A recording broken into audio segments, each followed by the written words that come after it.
ನಮಸ್ಕಾರ ಸ್ನೇಹಿತರೆ. ಇಂದು ನಾನು ನಿಮ್ಮೊಂದಿಗೆ ಹಂಚಿಕೊಳ್ಳಲಿರುವ ಮಾತುಗಳು ಕೇವಲ ಪದಗಳಲ್ಲ, ಇವು ಜೀವನದ ಅನುಭವಗಳಿಂದ ಹುಟ್ಟಿದ ಸತ್ಯಗಳು. ಕೆಲವೊಮ್ಮೆ ಜೀವನ ನಮಗೆ ಅಂತಹ ಪಾಠಗಳನ್ನು ಕಲಿಸುತ್ತೆ. ಅವುಗಳನ್ನು ಯಾವುದೇ ಶಾಲೆ, ಕಾಲೇಜು ಅಥವಾ ಪುಸ್ತಕಗಳು ಕಲಿಸಲು ಸಾಧ್ಯವಿಲ್ಲ. ಸ್ನೇಹಿತರೆ, ಈ ಜಗತ್ತಿನಲ್ಲಿ ಪ್ರತಿಯೊಬ್ಬರೂ ನಿಮ್ಮ ಒಳಿತನ್ನೇ ಬಯಸುತ್ತಾರೆ ಎಂದು ಭಾವಿಸುವುದು ದೊಡ್ಡ ತಪ್ಪು. ಕೆಲವರು ನಿಮ್ಮ ಮುಂದೆ ನಗುತ್ತಾರೆ, ನಿಮ್ಮ ಯಶಸ್ಸಿಗೆ ಚಪ್ಪಾಳೆ ತಟ್ಟುತ್ತಾರೆ, ಆದರೆ ಬೆನ್ನ ಹಿಂದೆ ನಿಮ್ಮ ಸೋಲಿಗಾಗಿ ಕಾಯುತ್ತಿರುತ್ತಾರೆ. ಆದ್ದರಿಂದ ಎಲ್ಲರನ್ನೂ ಸಂತೋಷಪಡಿಸಲು ಪ್ರಯತ್ನಿಸುವ ಬದಲು ನಿಮ್ಮ ಮನಸ್ಸಿನ ಶಾಂತಿಯನ್ನು ಕಾಪಾಡಿಕೊಳ್ಳಿ. ಒಂದು ಮಾತು ನೆನಪಿಡಿ, ನಿಮ್ಮ ಜೀವನದಲ್ಲಿ ಅತ್ಯಂತ ದೊಡ್ಡ ಶಕ್ತಿ ನಿಮ್ಮ ಆತ್ಮವಿಶ್ವಾಸ. ಜನರು ನಿಮ್ಮನ್ನು ಬಿಟ್ಟು ಹೋಗಬಹುದು, ಸಂಬಂಧಗಳು ಮುರಿಯಬಹುದು, ಸಮಯ ಬದಲಾಗಬಹುದು, ಆದರೆ ನಿಮ್ಮ ಮೇಲೆ ನೀವು ಇಟ್ಟಿರುವ ನಂಬಿಕೆ ಮಾತ್ರ ನಿಮ್ಮನ್ನು ಎಂದಿಗೂ ಬಿಟ್ಟು ಹೋಗೋದಿಲ್ಲ. ನಾವು ಹಲವಾರು ಬಾರಿ ಹೇಳುತ್ತೇವೆ, ಅವನು ನನಗೆ ಮೋಸ ಮಾಡಿದ, ಅವಳು ನನ್ನನ್ನು ಅರ್ಥ ಮಾಡಿಕೊಳ್ಳಲಿಲ್ಲ. ಆದರೆ ಸತ್ಯ ಏನೆಂದರೆ, ಬಹಳಷ್ಟು ಬಾರಿ ನಮ್ಮನ್ನು ಮೋಸ ಮಾಡುವುದು ಜನರಲ್ಲ, ನಮ್ಮ ನಿರೀಕ್ಷೆಗಳು. ನಾವು ಯಾರಿಂದಲೂ ಹೆಚ್ಚು ನಿರೀಕ್ಷಿಸುತ್ತೇವೆ, ಅವರು ನಮ್ಮನ್ನು ಅರ್ಥ ಮಾಡಿಕೊಳ್ಳುತ್ತಾರೆ ಎಂದು ಭಾವಿಸುತ್ತೇವೆ, ಅವರು ಯಾವಾಗಲೂ ನಮ್ಮ ಜೊತೆ ಇರುತ್ತಾರೆ ಎಂದು ನಂಬುತ್ತೇವೆ.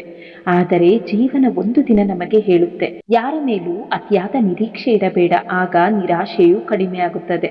ಸ್ನೇಹಿತರೆ, ನಂಬಿಕೆ ಒಂದು ಕನ್ನಡಿಯಂತೆ. ಒಮ್ಮೆ ಒಡೆದರೆ ಮತ್ತೆ ಜೋಡಿಸಬಹುದು, ಆದರೆ ಅದರ ಬಿರುಕುಗಳು ಎಂದಿಗೂ ಮಾಯವಾಗುವುದಿಲ್ಲ. ಆದ್ದರಿಂದ ಯಾರ ನಂಬಿಕೆಯನ್ನು ಒಡೆಯಬೇಡಿ ಮತ್ತು ನಿಮ್ಮ ನಂಬಿಕೆಯನ್ನು ಯಾರಿಗೂ ಅಷ್ಟು ಸುಲಭವಾಗಿ ಕೊಟ್ಟು ಬಿಡಬೇಡಿ. ಇಂದಿನ ಕಾಲದಲ್ಲಿ ಜನರ ಬಳಿ ಸಾವಿರಾರು ಸ್ನೇಹಿತರು ಇರುತ್ತಾರೆ, ಸಾವಿರಾರು ಫಾಲೋವರ್ಸ್ ಇರುತ್ತಾರೆ, ಆದರೆ ರಾತ್ರಿ ಮನಸ್ಸು ಮುರಿದಾಗ ಮಾತನಾಡಲು ಒಬ್ಬ ನಿಜವಾದ ವ್ಯಕ್ತಿಯೂ ಇರುವುದಿಲ್ಲ. ಎಷ್ಟು ವಿಚಿತ್ರ ಅಲ್ವಾ? ಮೊಬೈಲ್ ಕಾಂಟ್ಯಾಕ್ಟ್ ಲಿಸ್ಟ್ ತುಂಬಿರುತ್ತೆ, ಆದರೆ ಹೃದಯ ಮಾತ್ರ ಖಾಲಿಯಾಗಿರುತ್ತೆ. ಕೆಲವೊಮ್ಮೆ ನಾವು ಎಲ್ಲರ ಜೊತೆಯಲ್ಲಿದ್ದರೂ ಒಂಟಿತನ ಅನುಭವಿಸುತ್ತೇವೆ. ಮತ್ತು ನಿಜ ಹೇಳಬೇಕೆಂದರೆ, ಒಬ್ಬಂಟಿಯಾಗಿ ಇರುವುದು ಅಷ್ಟು ನೋವು ಕೊಡುವುದಿಲ್ಲ, ಎಲ್ಲರ ಮಧ್ಯೆ ಇದ್ದು ಒಂಟಿತನ ಅನುಭವಿಸುವುದು ಹೆಚ್ಚು ನೋವು ಕೊಡುತ್ತೆ. ಸ್ನೇಹಿತರೆ, ಯಾರಾದರೂ ನಿಮ್ಮ ಜೀವನದಿಂದ ದೂರ ಹೋಗಲು ನಿರ್ಧರಿಸಿದರೆ ಅವರು ಒಂದು ದಿನದಲ್ಲಿ ಹೋಗುವುದಿಲ್ಲ.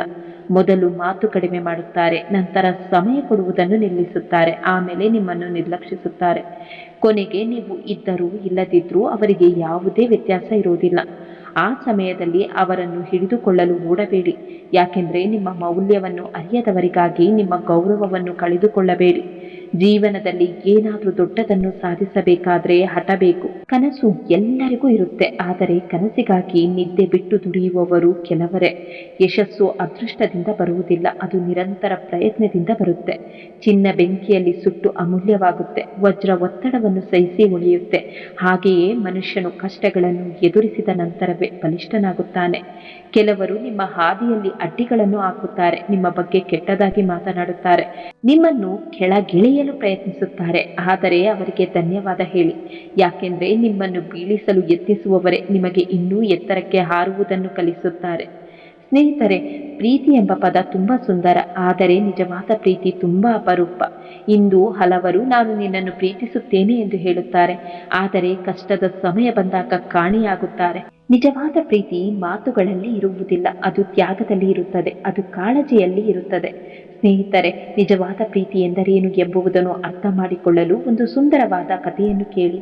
ಒಂದು ಊರಿನಲ್ಲಿ ಒಬ್ಬ ಕುರುಡು ಹುಡುಗಿ ವಾಸಿಸುತ್ತಿದ್ದಳು. ಅವಳಿಗೆ ಕಣ್ಣು ಕಾಣಿಸುತ್ತಿರಲಿಲ್ಲ. ಈ ಕಾರಣದಿಂದ ಅವಳು ತನ್ನ ಜೀವನದ ಬಗ್ಗೆ ಬೇಸರ ಹೊಂದಿದ್ದಳು. ತನ್ನ ಪರಿಸ್ಥಿತಿಯನ್ನು ನೋಡಿ ಕೆಲವೊಮ್ಮೆ ತನ್ನನ್ನು ತಾನೇ ದ್ವೇಷಿಸುತ್ತಿದ್ದಳು. ಆದರೆ ಅವಳ ಜೀವನದಲ್ಲಿ ಒಬ್ಬ ವ್ಯಕ್ತಿ ಇದ್ದನು. ಅವನು ಅವಳನ್ನು ತುಂಬಾ ಪ್ರೀತಿಸುತ್ತಿದ್ದನು, ಯಾವಾಗಲೂ ಅವಳ ಜೊತೆಗಿರುತ್ತಿದ್ದನು, ಅವಳ ಕಷ್ಟಗಳಲ್ಲಿ ಕೈ ಹಿಡಿಯುತ್ತಿದ್ದನು, ಅವಳು ದುಃಖದಲ್ಲಿದ್ದಾಗ ಧೈರ್ಯ ಹೇಳುತ್ತಿದ್ದನು. ಒಂದು ದಿನ ಹುಡುಗಿ ಹೇಳಿದಳು, ಒಂದು ವೇಳೆ ನನಗೆ ಕಣ್ಣುಗಳು ಬಂದರೆ, ನಾನು ಈ ಜಗತ್ತನ್ನು ನೋಡಲು ಸಾಧ್ಯವಾದರೆ ನಿನ್ನನ್ನು ಮದುವೆಯಾಗುತ್ತೇನೆ. ಆ ಹುಡುಗ ನಗುತ್ತಾ ಆ ಮಾತನ್ನು ಕೇಳಿದನು, ಏನೂ ಹೇಳಲಿಲ್ಲ. ಕೆಲವು ತಿಂಗಳುಗಳ ನಂತರ ಒಂದು ಅದ್ಭುತ ನಡೆಯಿತು. ಯಾರೋ ಒಬ್ಬರು ಆ ಹುಡುಗಿಗೆ ಕಣ್ಣುಗಳನ್ನು ದಾನ ಮಾಡಿದರು. ಶಸ್ತ್ರಚಿಕಿತ್ಸೆಯ ನಂತರ ಮೊದಲ ಬಾರಿಗೆ ಅವಳು ಈ ಸುಂದರ ಜಗತ್ತನ್ನು ನೋಡಿದಳು.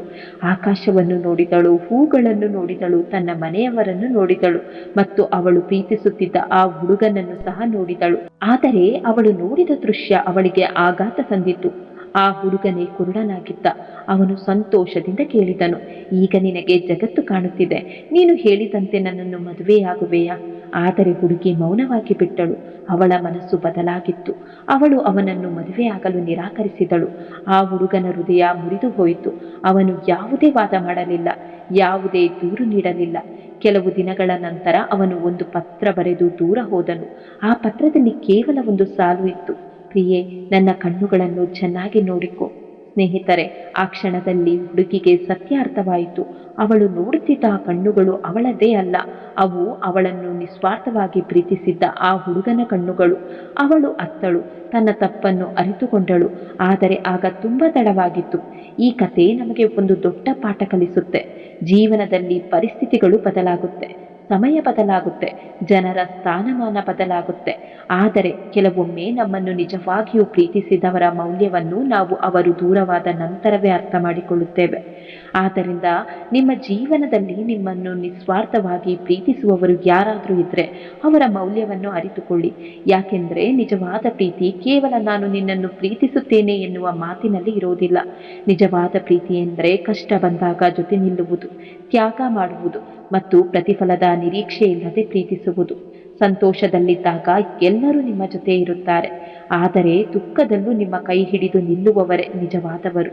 ಒಂದು ವಿಷಯ ನೆನಪಿಡಿ: ಬಾಹ್ಯ ಸೌಂದರ್ಯ ಕಣ್ಣುಗಳನ್ನು ಸೆಳೆಯುತ್ತೆ, ಆದರೆ ಆಂತರಿಕ ಸೌಂದರ್ಯ ಹೃದಯವನ್ನು ಗೆಲ್ಲುತ್ತೆ. ಜನರು ನಿಮ್ಮ ಮುಖವನ್ನು ಕೆಲ ದಿನ ಮಾತ್ರ ನೆನಪಿಡುತ್ತಾರೆ, ಆದರೆ ನಿಮ್ಮ ಒಳ್ಳೆಯತನವನ್ನು ಜೀವನ ಪೂರ್ತಿ ನೆನಪಿಡುತ್ತಾರೆ. ಸ್ನೇಹಿತರೆ, ಹಣ ಬಹಳ ಮುಖ್ಯ, ಆದರೆ ಹಣಕ್ಕಿಂತ ಮುಖ್ಯವಾದದ್ದು ಮನಸ್ಸಿನ ಶಾಂತಿ. ದೊಡ್ಡ ಮನೆ ಇದ್ದರೂ ಮನಸ್ಸಿಗೆ ನೆಮ್ಮದಿ ಇಲ್ಲದಿದ್ದರೆ ಅದರ ಪ್ರಯೋಜನವೇನು? ಸಾವಿರಾರು ರೂಪಾಯಿ ಇದ್ದರೂ ನಿದ್ರೆ ಬರದಿದ್ದರೆ ಅದರ ಅರ್ಥವೇನು? ಆದ್ದರಿಂದ ಹಣ ಸಂಪಾದಿಸಿ, ಆದರೆ ಅದಕ್ಕಿಂತ ಮೊದಲು ಒಳ್ಳೆಯ ಮನುಷ್ಯರಾಗಿ.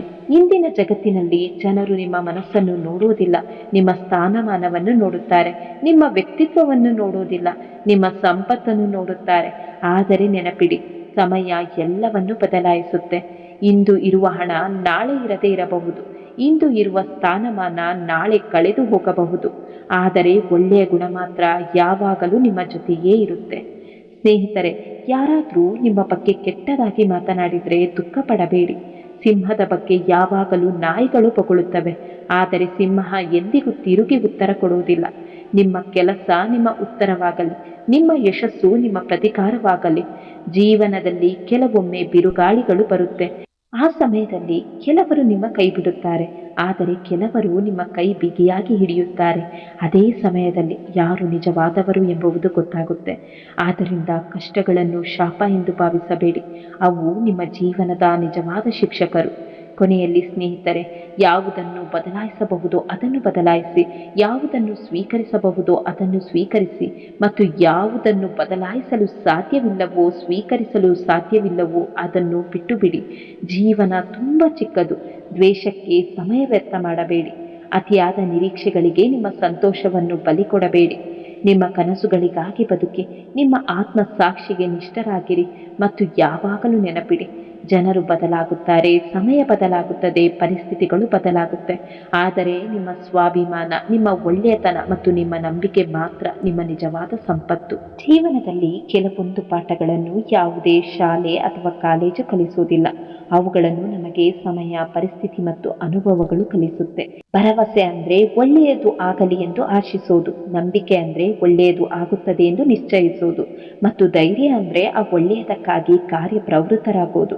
ಕೇವಲ ಆಶಿಸಿದ್ರೆ ಸಾಲದು, ಕೇವಲ ನಂಬಿದ್ರೆ ಸಾಲದು. ಜೀವನದಲ್ಲಿ ಏನಾದರೂ ಸಾಧಿಸಬೇಕಾದ್ರೆ ಧೈರ್ಯವಾಗಿ ಹೆಜ್ಜೆ ಇಡಬೇಕು. ಸ್ನೇಹಿತರೆ, ಎಲ್ಲರನ್ನೂ ನಂಬಿ, ಆದರೆ ಜಾಗರೂಕರಾಗಿರಿ. ಕೆಲವೊಮ್ಮೆ ನಮ್ಮ ಸ್ವಂತ ಹಲ್ಲುಗಳೇ ನಮ್ಮ ನಾಲಿಗೆಯನ್ನು ಕಚ್ಚುತ್ತೆ. ಈ ಮಾತಿನ ಅರ್ಥ ಏನೆಂದರೆ, ಕೆಲವೊಮ್ಮೆ ನಮ್ಮ ಹತ್ತಿರದವರೇ ನಮಗೆ ನೋವು ಕೊಡುತ್ತಾರೆ. ಆದ್ದರಿಂದ ಜನರನ್ನು ಪ್ರೀತಿಸಿ, ಆದರೆ ನಿಮ್ಮ ಶಾಂತಿಯನ್ನು ಯಾರ ಕೈಯಲ್ಲೂ ಒಪ್ಪಿಸಬೇಡಿ. ಒಂದು ಗಿಡವನ್ನು ಗಮನಿಸಿ, ಅದು ಯಾವತ್ತೂ ಉದುರಿ ಹೋದ ಎಲೆಗಳ ಬಗ್ಗೆ ದುಃಖ ಪಡುವುದಿಲ್ಲ, ಬದಲಿಗೆ ಹೊಸ ಚಿಗುರುಗಳು ಮತ್ತು ಹೂಗಳಿಗಾಗಿ ಕಾಯುತ್ತದೆ.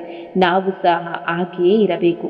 ಕಳೆದು ಹೋದ ಅವಕಾಶಗಳಿಗಾಗಿ ಅಳುವ ಬದಲು ಹೊಸ ಅವಕಾಶಗಳನ್ನು ಸೃಷ್ಟಿಸುವತ್ತ ಗಮನ ಕೊಡಬೇಕು. ಸ್ನೇಹಿತರೆ, 100 ಕಷ್ಟಗಳು ಬಂದವು ಎಂದು ಕುಗ್ಗಬೇಡಿ. ನಿಮ್ಮ ಆತ್ಮಬಲ ಗಟ್ಟಿಯಾಗಿದ್ರೆ ಯಾವ ಸಮಸ್ಯೆಯೂ ನಿಮ್ಮನ್ನು ಸೋಲಿಸಲು ಸಾಧ್ಯವಿಲ್ಲ. ಕಷ್ಟಗಳು ನಿಮ್ಮನ್ನು ಒಡೆಯಲು ಬರುವುದಿಲ್ಲ, ಅವು ನಿಮ್ಮನ್ನು ಬಲಿಷ್ಠರನ್ನಾಗಿ ಮಾಡಲು ಬರುತ್ತೆ. ಸಮಯವನ್ನು ಎಂದಿಗೂ ದ್ವೇಷಿಸಬೇಡಿ, ಯಾಕೆಂದ್ರೆ ಸಮಯ ಮಾತ್ರ ಮನುಷ್ಯನ ನಿಜವಾದ ಮುಖವನ್ನು ತೋರಿಸುತ್ತೆ. ಒಳ್ಳೆಯ ಸಮಯದಲ್ಲಿ ಎಲ್ಲರೂ ನಿಮ್ಮ ಜೊತೆ ಇರುತ್ತಾರೆ, ಆದರೆ ಕೆಟ್ಟ ಸಮಯ ಬಂದಾಗ ಯಾರು ನಿಮ್ಮವರು ಎಂಬುದು ಗೊತ್ತಾಗುತ್ತೆ. ಜೀವನದಲ್ಲಿ ಎಲ್ಲವೂ ಇದ್ದಾಗ ನಮ್ಮವರು ಯಾರು ಎಂದು ತಿಳಿಯೋದಿಲ್ಲ, ಆದರೆ ಎಲ್ಲವನ್ನು ಕಳೆದುಕೊಂಡಾಗ ನಮ್ಮ ಜೊತೆ ನಿಲ್ಲುವವರೇ ನಿಜವಾದವರು ಎಂಬುದು ಅರ್ಥವಾಗುತ್ತೆ. ಸ್ನೇಹಿತರೆ, ಬಡತನ ಕಣ್ಣೀರಿನಿಂದ ಕರಗುವುದಿಲ್ಲ, ಅದು ಬೇವರ ಹನಿಗಳಿಂದ ಮಾತ್ರ ಕರಗುತ್ತೆ. ಕನಸುಗಳನ್ನು ಕಾಣುವುದು ಸುಲಭ, ಆದರೆ ಅವುಗಳನ್ನು ನನಸಾಗಿಸಲು ಶ್ರಮ ಬೇಕು. ಅದೃಷ್ಟಕ್ಕಾಗಿ ಕಾಯಬೇಡಿ, ಪ್ರಯತ್ನದ ಮೇಲೆ ನಂಬಿಕೆ ಇಡಿ. ಸಮುದ್ರದ ಅಲೆಗಳನ್ನು ನೋಡಿ, ಅವು ಎಂದಿಗೂ ನಿಲ್ಲುವುದಿಲ್ಲ. ಹಾಗೆಯೇ ನಾವು ಕೂಡ ಒಳ್ಳೆಯ ಕೆಲಸಗಳನ್ನು ನಿರಂತರವಾಗಿ ಮಾಡುತ್ತಿರಬೇಕು. ಕೆಟ್ಟ ಅನುಭವಗಳು, ಕೆಟ್ಟ ನೆನಪುಗಳು, ಕೆಟ್ಟ ಜನರು ಇವೆಲ್ಲವನ್ನು ನಿಧಾನವಾಗಿ ಜೀವನದ ದಡಕ್ಕೆ ತಳ್ಳುತ್ತಾ ಮುಂದೆ ಸಾಗಬೇಕು. ದ್ವೇಷವನ್ನು ಹೊತ್ತುಕೊಂಡು ಬದುಕಬೇಡಿ, ಯಾಕೆಂದ್ರೆ ಈ ಜಗತ್ತಿನಲ್ಲಿ ಯಾರು ಶಾಶ್ವತರಲ್ಲ. ಇಂದು ಇರುವವರು ನಾಳೆ ಇರದಿರಬಹುದು. ಆದ್ದರಿಂದ ಕ್ಷಮಿಸಲು ಕಲಿಯಿರಿ, ಮನಸ್ಸನ್ನು ಹಗುರವಾಗಿಟ್ಟುಕೊಳ್ಳಿ. ಒಂದು ಮುಖ್ಯವಾದ ಮಾತು, ಕಾಯುವ ತಾಳ್ಮೆ ಇದ್ರೆ ಒಳ್ಳೆಯ ದಿನ ಖಂಡಿತ ಬರುತ್ತೆ. ರಾತ್ರಿ ಎಷ್ಟೇ ಕತ್ತಲಾಗಿದ್ರೂ ಸೂರ್ಯೋದಯವನ್ನು ತಡೆಯಲು ಸಾಧ್ಯವಿಲ್ಲ. ಹಾಗೆಯೇ ನಿಮ್ಮ ಜೀವನದಲ್ಲೂ ಒಳ್ಳೆಯ ಸಮಯ ಖಂಡಿತ ಬರುತ್ತೆ. ಕೊನೆಯದಾಗಿ, ಯಾವ ವ್ಯಕ್ತಿ ತನ್ನ ತಪ್ಪುಗಳನ್ನು ಸರಿಪಡಿಸಿಕೊಳ್ಳಲು ತಾನಾಗಿಯೇ ಹೋರಾಡುತ್ತಾನೋ ಅವನನ್ನು ಸೋಲಿಸಲು ಯಾರಿಂದಲೂ ಸಾಧ್ಯವಿಲ್ಲ. ಜಗತ್ತನ್ನು ಬದಲಾಯಿಸುವ ಮೊದಲು ನಿಮ್ಮನ್ನು ನೀವು ಉತ್ತಮವಾಗಿಸಿಕೊಳ್ಳಿ, ಯಾಕೆಂದರೆ ನಿಜವಾದ ಗೆಲುವು ಇತರರನ್ನು ಸೋಲಿಸುವುದಲ್ಲ, ನಿನ್ನೆಯ ದುರ್ಬಲತೆಯನ್ನು ಸೋಲಿಸುವುದಾಗಿದೆ. ಹೀಗಾಗಿ ಸ್ನೇಹಿತರೆ, ಕಳೆದು ಹೋದದ್ದಕ್ಕೆ ಚಿಂತಿಸಬೇಡಿ, ಬರುವ ದಿನಗಳ ಬಗ್ಗೆ ಭಯಪಡಬೇಡಿ. ಇಂದಿನ ದಿನವನ್ನು ಉತ್ತಮವಾಗಿ ಬದುಕಿ, ನಂಬಿಕೆ ಇಡಿ, ಧೈರ್ಯದಿಂದಿರಿ, ಶ್ರಮಿಸಿ. ಯಾಕೆಂದರೆ ನಿಮ್ಮ ಜೀವನವನ್ನು ಬದಲಾಯಿಸುವ ಶಕ್ತಿ ಯಾರಲ್ಲೂ ಇಲ್ಲ, ಅದು ನಿಮ್ಮೊಳಗೆ ಇದೆ. ಒಂದು ವಿಷಯವನ್ನು ನೆನಪಿಟ್ಟುಕೊಳ್ಳಿ, ಈ ಜಗತ್ತಿನಲ್ಲಿ ನಾವು ಮರಳಿ ಪಡೆಯಲಾಗದ ಕೆಲವು ವಿಷಯಗಳಿವೆ. ವ್ಯರ್ಥ ಮಾಡಿದ ಹಣ, ಎಸೆದ ಕಲ್ಲು, ಹೇಳಿದ ಪದ, ಕಳೆದು ಹೋದ ಸಮಯ ಮತ್ತು ಕೈ ಚೆಲ್ಲಿದ ಅವಕಾಶ, ಇವು ಒಮ್ಮೆ ನಮ್ಮ ಕೈಯಿಂದ ಜಾರಿ ಹೋದರೆ ಮತ್ತೆ ಅದೇ ರೀತಿಯಲ್ಲಿ ಮರಳಿ ಸಿಗೋದಿಲ್ಲ. ಆದ್ದರಿಂದ ಮಾತನಾಡುವ ಮೊದಲು ಯೋಚಿಸಿ, ನಿರ್ಧಾರ ತೆಗೆದುಕೊಳ್ಳುವ ಮೊದಲು ಯೋಚಿಸಿ. ಯಾಕೆಂದರೆ ಒಂದು ಮಾತು ಕೆಲವೊಮ್ಮೆ ವರ್ಷಗಳ ಕಾಲ ಉಳಿದಿರುವ ಸಂಬಂಧವನ್ನು ಕ್ಷಣಾರ್ಧದಲ್ಲಿ ಮುರಿದು ಹಾಕಬಹುದು. ಸ್ನೇಹಿತರೆ, ಯಾರು ಯಾರನ್ನು ಉದ್ಧಾರ ಮಾಡಲು ಸಾಧ್ಯವಿಲ್ಲ, ಯಾರು ಯಾರನ್ನು ಸಂಪೂರ್ಣವಾಗಿ ಹಾಳು ಮಾಡಲು ಸಹ ಸಾಧ್ಯವಿಲ್ಲ. ಮನುಷ್ಯನ ಉದ್ಧಾರಕ್ಕೂ ಅವನ ಪತನಕ್ಕೂ ಅವನ ಸ್ವಂತ ಆಲೋಚನೆಗಳೇ ಮೂಲ ಕಾರಣವಾಗುತ್ತೆ. ಒಳ್ಳೆಯ ಆಲೋಚನೆಗಳು ಒಳ್ಳೆಯ ಜೀವನವನ್ನು ನಿರ್ಮಿಸುತ್ತೆ, ಕೆಟ್ಟ ಆಲೋಚನೆಗಳು ಜೀವನವನ್ನು ಕತ್ತಲೆಯ ಕಡೆಗೆ ತಳ್ಳುತ್ತೆ. ಆದ್ದರಿಂದ ನಿಮ್ಮ ಮನಸ್ಸಿನಲ್ಲಿ ಯಾವ ಆಲೋಚನೆಗಳನ್ನು ಬೆಳೆಸಿದ್ದೀರಿ ಎಂಬುದರ ಬಗ್ಗೆ ಜಾಗರೂಕರಾಗಿರಿ.